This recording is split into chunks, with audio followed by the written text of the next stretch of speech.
कहते थे मेरे घर को आए ना, मेरा बड़ा भाई गया था, चाचू गया था एक दफ़ा, अम्मी गई थी, बड़ी आपी गई थी, कहती थी मेरे घर ना आया करो, मेरे घर से निकल जाओ, धक्के मार के मैं निकाल देना, मेरे घर आ पाए। इतना कुछ मतलब उसके साथ होता रहा, मतलब आप कभी अपने घर के दूसरे मेंबरान बड़े उनको भी तो लेके वहाँ पे जा सकते। उसका जो खावन था उसके ऊपर बेईमाना तशद्दुद करता है, जब तशद्दुद से उसका जो मन है वो राज़ी नहीं होता तो उसके ऊपर वो तेज़ाब फेंक देता है। तेज़ाब से उसकी जो सारी बॉडी है, ये फ्रंट सारा हिस्सा टांगों तक वो झुलस जाती है। तो जब उसे कहना था खाना उसने खाया तो उसकी बॉडी पर निशानात कैसे आ गए? वो कहते हैं कि ये इसने खुद तेज़ाब डाला है। अस्सलाम वालेकुम। वालेकुम सलाम। ਤੁਸੀਂ ਮਹਿਰੀਨ ਦੇ ਕੀ ਲੱਗਦੇ ਹੋ? भाई ਭਾਈ ਉਹ ਤੁਹਾਨੂੰ ਸਵੇਰ ਜਦੋਂ ਕਾਲ ਆਂਦੀ ਕਿ ਤੁਹਾਡੀ ਬਹਿਨ ਮਹਿਰੀਨ ਹਸਪੀਟਲ ਹੈ, ਤੁਸੀਂ ਕਿਹਾ ਨਹੀਂ ਕਿ ਉਹ ਤੇ ਘਰ ਸੀ, ਹਸਪੀਟਲ ਕਿਸ ਤਰ੍ਹਾਂ ਪਹੁੰਚ ਗਈ, ਨਾ ਉਹਨੂੰ ਕੋਈ ਤਕਲੀਫ? सुबह कॉल नहीं आई है कि रात 12:30 बजे पौने 1 बजे के दरमियान कॉल आई है। 1:30 बजे के करीब मैं कैश डब्बे वाले ने फोन किया है, उन्होंने मैं लैके चला गया वहाँ उत्थे हॉस्पिटल स्पैशल गड्डी करवा के। काला शिकागो मोटरवे थले उतरिया, मैं ट्रक कड्डा नाल उन्होंने फोन किया है, उन्हें हैदर हॉस्पिटल ने सानूं जवाब दे दिता है तो असीं म्यों लैके जाना है। मैं इत्थे खलोवां कि आवां, उन्होंने इत्थे खलो, असीं तैनूं आण के ले लेने आ। मैं उत्थे खड़ा हो गया वां ट्रक कड्डे दे कोल, उत्थे उन्होंने बह के चला गया वां। गड्डी एंबूलेंस सी, एंबूलेंस च मरीन लम्मे पई सी, मतलब गलबात कोई नहीं की हैगी। बेहोश थी? बेहोश थी। सांस उसकी मतलब उखड़ के चल रही थी या ठीक चल रही? नहीं, कोई सांस ऊंस नहीं चल रही थी। तो कपड़े जो थे खून में वो लथपथ थे? ऊपर खेस डाला हुआ था उन्होंने। मतलब आपने चेहरा नहीं देखा? चेहरा देखा है। हाँ। बाकी चेहरा उसका ठीक था? हाँ, चेहरा ठीक था। बाकी बॉडी तो उसकी झुलसी हुई थी? हाँ जी, इधर गले में निशान थे, पाँव में निशान किस चीज के थे?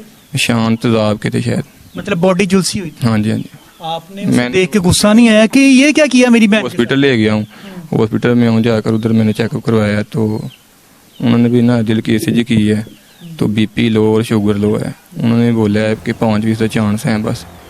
टेस्ट उस्ट करवाए हैं तो ब्लड की कमी बताई है, फिर मैंने अपना ब्लड दिया है तो उन्होंने लगाया कोई नहीं है।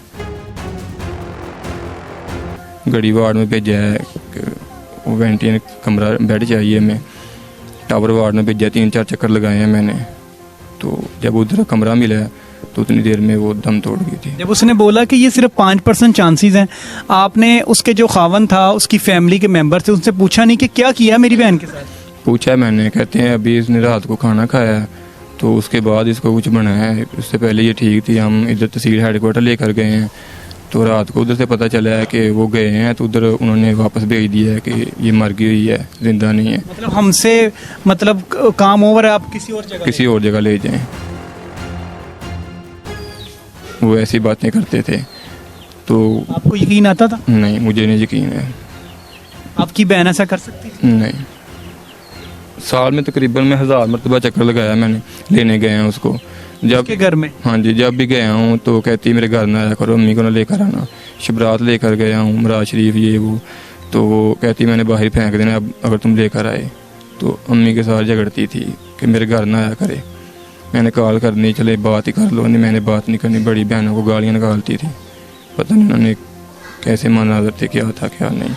इतना कुछ मतलब उसके साथ होता रहा, मतलब आप कभी अपने घर के दूसरे मेंबरान बड़े उनको भी तो लेके वहाँ पे जा सकते? वो कहती बेटा मसल तो बताओ क्या? कहती थी मेरे घर को आए ना, मेरा बड़ा भाई गया था, चाचू गया था एक दफ़ा, अम्मी गई थी, बड़ी आपी गई थी, कहती थी मेरे घर ना आया करो, मेरे घर से निकल जाओ, धक्के मार के मैं निकाल देना, मेरे घर आ पाए, मेरे घर ना आया करो कभी। नाज़रीन, जिस करब के अंदर वो मासूम बच्ची ज़िंदगी गुजार रही थी, उसका तो सिर्फ उसे ही पता है, उसकी ससुराल वालों को पता है या उस अल्लाह को पता है। इस फैमिली जो मकतूला की फैमिली है, महरीन के जो बहन भाई हैं, उसकी जो वालदा है, उन्होंने बड़ी कोशिश की कि आखिर वजह क्या है, क्यों हमारी बेटी अभी 10-11 माह हुए हैं उसकी शादी को, उसके ऊपर इतना जुल्म हो रहा है कि एक दिन भी वो अपने घर में रहने के लिए नहीं आ रही, आखिर वजह क्या है? इन्होंने बड़ी जानने की कोशिश की लेकिन उनसे उनका राब्ता ही नहीं हो पा रहा था। और आखिर 11 माह के बाद जब बातचीत हद से गुजर जाती है तो उसके ससुराल वाले, उसका जो खावन था, उसके ऊपर बेईमाना तशद्दुद करता है। जब तशद्दुद से उसका जो मन है वो राज़ी नहीं होता तो उसके ऊपर वो तेज़ाब फेंक देता है। तेज़ाब से उसकी जो सारी बॉडी है, ये फ्रंट सारा हिस्सा टांगों तक वो झुलस जाती है। ਜਦੋਂ ਅਸੀਂ ਗੁਸਲ ਦੇਣ ਲੱਗੇ ਆ ਅਸੀਂ ਵੇਖਿਆ ਉਹਦੇ ਜਿਸਮ ਦੇ ਉੱਤੇ ਪੁਰਾਣੇ ਨਿਸ਼ਾਨ ਵੀ ਸੀ, ਤਾਜ਼ੇ ਵੀ ਸੀ, ਉਸ ਤੋਂ ਪੁਰਾਣੇ ਵੀ ਸੀ, ਨੀਲ ਵੀ ਸੀ। ਉਹਦੇ ਜਿਸਮ ਦੇ ਪਿਛਲੇ ਜ਼ਖਮ ਸਹੀ ਹੋਏ ਸੀ, ਉਸ ਤੋਂ ਅੱਗੇ ਜਦੋਂ ਦੀ ਸ਼ਾਦੀ ਹੋਈ ਉਦੋਂ ਦੇ ਜ਼ੁਲਮ ਕਰਨ ਦੇ ਉਹਨਾਂ ਸਾਡੇ ਘਰ, ਜਦੋਂ ਦੇ ਜ਼ੁਲਮ ਹੋਣ ਦੇ ਉਹਨਾਂ ਨੇ ਘਰ ਨਹੀਂ ਆਉਣ ਦਿੱਤੀ ਹੈਗੀ। इमेजिन करें कि जिस नन्ही कली को, फूल को माँ बाप सीने से लगा के रखते हैं, उसके साथ हालात क्या होंगे आप खुद ही अंदाज़ा लगा सकते हैं कि उस माँ ने जिसने नन्ही कली को कितने आस उम्मीदों के साथ परवान चढ़ाया और उसको नए घर के लिए रुखसत किया, लेकिन 11 माह के बाद उसके साथ क्या हुआ, उसकी लाश घर में आई, हॉस्पिटल से रिसीव की बल्कि इन्होंने, और किस हालत में रिसीव की वो इन्होंने सारा कुछ बताया कि किस तरह उनके साथ सारा कुछ हुआ। और जिस बहन ने उसे गुस्ल दिया तो फिर उसने बताया कि उसके साथ कितने जुल्म ढाए गए।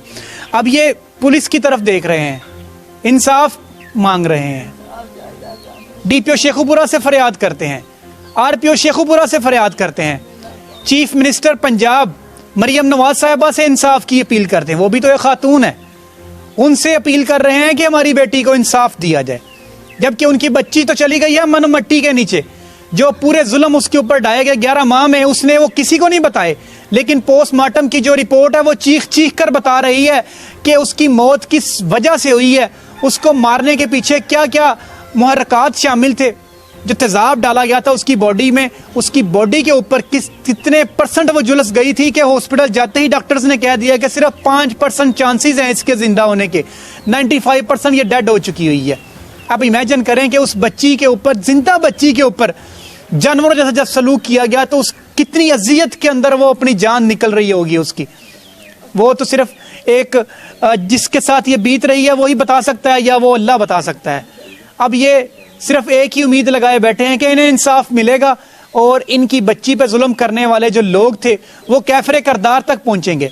इस हवाले से जो डिप्टी सुप्रिटेंडेंट ऑफ पुलिस हैं, जो पुलिस कमिश्नर है, वो हमारे साथ मौजूद होंगे। इनसे हम बात करते हैं कि अब तक इस केस को लेकर क्या कार्रवाई की गई है, मुल्ज़िम को गिरफ्तार करने के लिए पुलिस ने क्या नया जाल बिछाया है, मुल्ज़िम कब गिरफ्तार होगा और कब वो तख्तदार पर लटकाया जाएगा। मज़ीद हम पुलिस से बात करते हैं।